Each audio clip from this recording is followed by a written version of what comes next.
offers no proof. And this evening, the White House now doubling down on the explosive claim, even as the director of the FBI reportedly pushes back. And we have the former director of national intelligence right here tonight. Also breaking, the new travel ban tonight. President Trump signs his new executive order to replace the one blocked by the courts. And breaking news tonight on Obamacare. Part of the plan to replace it now revealed. The scandal inside the Marines, current and former Marines accused of posting nude photos of female colleagues. The manhunt at this hour, the man shot outside his home after allegedly being told to, quote, get out of our country. Severe storms hitting right now more than 20 million Americans, winds up to 60 miles per hour. And Hollywood loses a beloved host. This is ABC World News Tonight with David Muir. Good evening, and it's great to have you with us here on a Monday night. And we begin tonight with that explosive claim from President Trump that President Obama wiretapped him before the election. Tonight, more than 48 hours later, still no evidence from the White House to support the president's claim. But his tweets over the weekend stated it as fact. The president tweeting, quote, just found out that Obama had my wires tapped in Trump Tower just before the victory. Tonight, reaction from President Obama. President Trump's own FBI director reportedly stunned, pushing back. And this evening, the former director of national intelligence right here.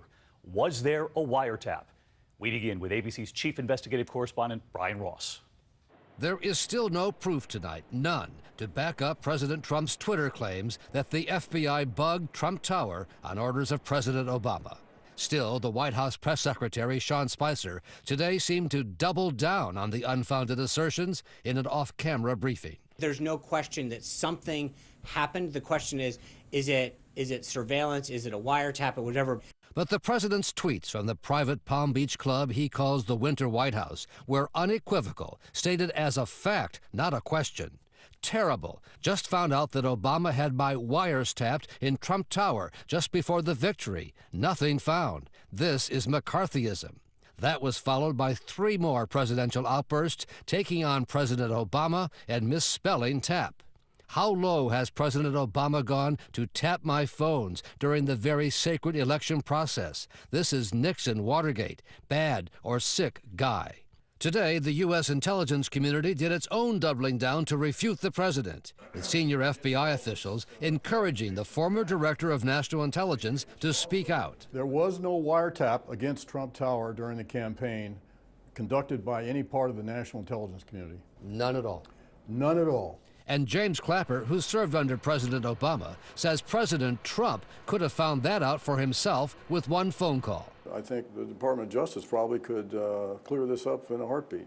Instead, the president seems to have relied on an article posted Friday by the right-wing Breitbart website, detailing the allegations of a conspiracy theory-loving radio talk show host, Mark Levin. How many of Trump's people were eavesdropped on? How many had their conversations intercepted, recorded, transcribed? Because this, ladies and gentlemen, is the big scandal. The White House will not say where the president got his information, and spokeswoman Sarah Huckabee Sanders tried to suddenly qualify what the president stated as fact when pressed by Martha Raddatz. The president of the United States is accusing the former president of wiretapping him. I think that this is, again, something that if this happened, Martha, If. I agree. It all comes with the White House engulfed by the growing controversy over his advisor's contacts with Russia. Cameras captured a heated meeting Friday in the Oval Office. Animated chief strategist Steve Bannon, the president's daughter Ivanka. Insiders told ABC News Trump went ballistic.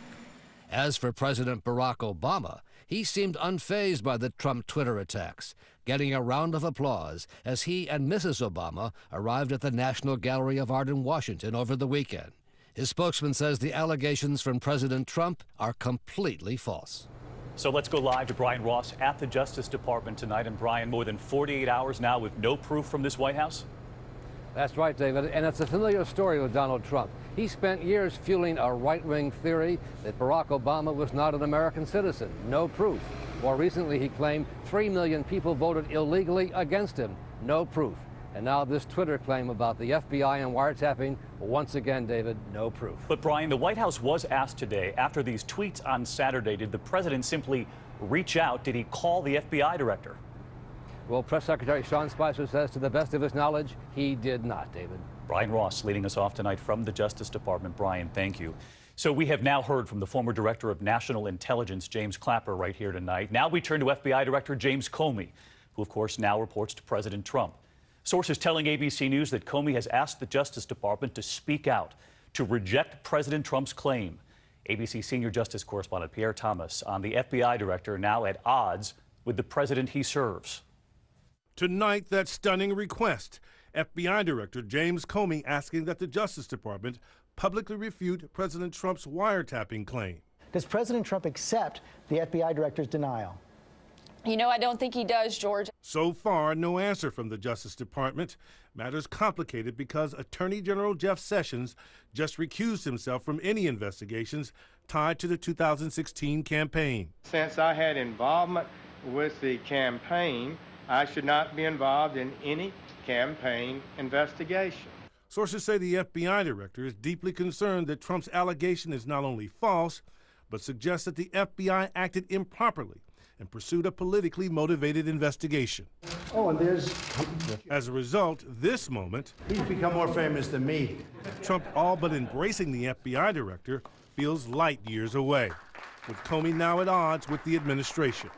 Comey, no stranger to political firestorms, reignited the Hillary Clinton email probe only 11 days before the election, but nothing significant was found. And Pierre Thomas joins us now live from the FBI. And Director Comey so far not making an official statement about the wiretap allegations, Pierre? No statement so far. We're told he's waiting on the Deputy Attorney General to give him an answer, David. Pierre Thomas with us live tonight. Pierre, our thanks to you as well. So let's get right to our chief legal analyst, Dan Abrams, tonight, because I'm sure people at home have a lot of questions here. First, a very basic question. President Obama, could he have single-handedly ordered a wiretap on then-candidate Trump? Single-handedly? No. Typically, this goes through the Justice Department. That's where it would start.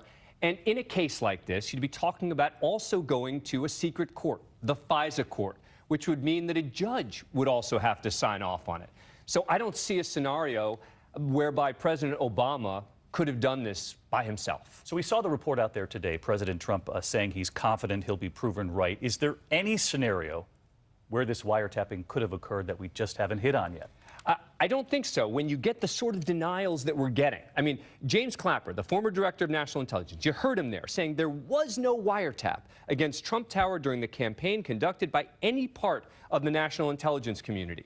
Then you have James Comey, who was no friend to Hillary Clinton during this campaign, according to Democrats, also saying this did not happen. So if President Trump is getting this information from talk radio or from a website, then this is entirely new territory. All right, Dan Abrams with us here tonight. Dan, thanks to you. In the meantime tonight, President Trump has signed his new executive order, the new travel ban, after the first one was blocked by the courts. The president signing the order at his desk right there in the Oval Office, that first ban prompting a fierce backlash and legal challenge. ABC's Cecilia Vega tonight on how this one is different. The White House today tweeting this photo of the president signing that executive order, the media not allowed in. A far cry from the fanfare over the first travel ban. It's big stuff. And that is not the only difference. Travel Ban 2.0 rescinds the original, now stalled in courts, addressing some of the red flags raised by opponents. The original order banned citizens from 7 Muslim-majority countries, including Iraq. Now, Iraq is no longer on the list, opening the door for people like translators who worked with the U.S. government. This order is part of our ongoing efforts to eliminate vulnerabilities that radical Islamist terrorists can and will exploit for destructive ends. The new order no longer includes an indefinite ban on refugees from Syria and scraps protections for religious minorities like Christians. The revised order comes after delay upon delay from the White House. It's not a question of delaying, it's a question of getting it right. This time, the White House hoping to avoid scenes like these, chaos at airports around the world, families stranded in the confusion of a hasty and botched rollout. Initially, the president insisted the first order had to be implemented immediately, tweeting the security of our nation is at stake. But this new version doesn't take effect for 10 days. He said the bad guys were going to pour in if this wasn't done right now. But there's a 10-day delay in this one. What's changed? It's very important that this exists at all. First, we were criticized for doing things too quickly. Let's get live to Cecilia Vega now. She's at the White House. And Cecilia, this new travel ban will not apply to anyone who already has a visa? Yeah, David, this is again to avoid that confusion that the last one caused. It's now in writing. It will not apply to green card holders, dual citizens, and anyone with a current visa from one of those 6 countries, David. Cecilia Vega with us tonight as well. Cecilia, thank you. There are also breaking developments from Capitol Hill tonight. Members of the House releasing the outlines of their long-awaited plan to repeal and replace Obamacare. The first details just now emerging tonight. But is there division among some Republicans already? ABC's Mary Bruce live on Capitol Hill tonight. Mary, what have you learned? David, Republicans ran on a promise to get rid of Obamacare, and tonight we're learning how they plan to do it. Here it is, the House Republican bill just released, and the president has already hinted he will support it. Here's what it does. The bill would immediately eliminate the individual mandate, repeal the Obamacare penalties and subsidies over 3 years. Instead, it creates tax credits to help Americans buy insurance and limits federal funding for Medicaid. Now, here's what it doesn't change. Coverage cannot be denied based on those pre-existing conditions. But David, big questions remain. Democrats aside, Republicans in the House and Senate have already voiced serious concerns about many of these proposals. The question is whether this will be enough to get them on board. And how would this affect the 20 million Americans currently covered by Obamacare? The answer to that question won't come until the Budget Office releases its findings on this new legislation. David. Mary Bruce following the breaking developments live on Capitol Hill tonight. Mary, thank you. Meantime, overseas tonight, a new provocation from North Korea, firing 4 missiles from a launch site on its west coast, one of them traveling 600 miles, all of them landing in the Sea of Japan. Kim Jong-un has said his country is in the, quote, final stage of developing an intercontinental ballistic missile that can reach the United States. The U.S. Strategic Command tonight saying these missiles were no danger. Back here at home now, a Marine Corps scandal unfolding. The Pentagon is investigating reports that current and former service members shared naked photos of female Marines, some with their names and units too. The images linked to a Facebook group with more than 30,000 members, and tonight one former Marine has already been relieved of his duties as a defense contractor. Here's ABC's Chief Global Affairs correspondent, Martha Raddatz. The Marine Corps now investigating those disturbing allegations that current and former service members solicited and shared nude photos of their fellow female Marines online. Thomas Brennan, a Marine Corps vet turned journalist, discovered the hidden cache connected to a private Facebook page. Brennan telling ABC News it was awful, shocking, seeing people he knew. The photos could destroy their lives. Brennan alerted the Marine Corps to the photos and broke the story online. The illicit photos, numbering in the hundreds, possibly thousands, are reportedly of more than 24 women, some identified by name and rank and where they serve. Many attracting obscene comments from the group that had tens of thousands of members before it was shut down. These allegations come just as female Marines are beginning to serve in infantry units for the first time. Tonight, the top enlisted Marine saying there is no place for this type of demeaning or degrading behavior in our Corps. And Martha Raddatz with us live from the Washington Bureau tonight. And Martha, we're learning this evening that a former Marine who was working for a defense contractor is the one suspected of getting others to upload these photos? That's right, David. He allegedly created a Google Drive for the photos and then solicited others to put pictures on the drive. David? All right, Martha Raddatz with us tonight. Martha, thank you. Next tonight, the tornado watch at this hour. 5 states on alert, part of a severe weather threat for 22 million people from Arkansas all the way to Minnesota. That same system delivering powerful winds to the west, blowing over this semi on I-25 in Wyoming. This time-lapse tonight of the front moving across the Denver airport. Significant travel delays there.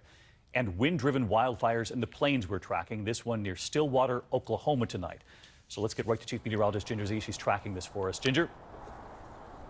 David, it is one powerful storm that's blasting across the middle of our nation. You can see that critical fire danger behind the front still in place, high winds there, but that tornado watch from parts of Minnesota into northeast Kansas, that's where we're really watching that radar pop the next couple of hours. But it doesn't end. The danger does not end overnight. Watch this area. We call it the hatched area of more probable tornadoes. That's in the next few hours too, and that slight risk goes all the way into Illinois. I wanted to track the timing quickly of that overnight front, more linear in nature, meaning more damaging winds. Cincinnati to Arkansas could have a powerful and rough commute tomorrow, David. All right, tracking it through GMA. Ginger Z, our thanks to you. And there is still much more ahead on World News Tonight this Monday. Hollywood losing a beloved host. Also tonight, the manhunt at this hour. The man shot outside his home after allegedly being told to, quote, get out of our country. Then this, the wrong-way driver on this American highway nearly hitting a police officer head-on. Wait till you see what happens in the moments next. And news this evening about the late Bill Paxton, the actor, the heart problem requiring surgery, and now what we've learned, what happened several days later. I have asthma, one of many pieces in my life. So when my asthma symptoms kept coming back on my long-term control medicine, I talked to my doctor and found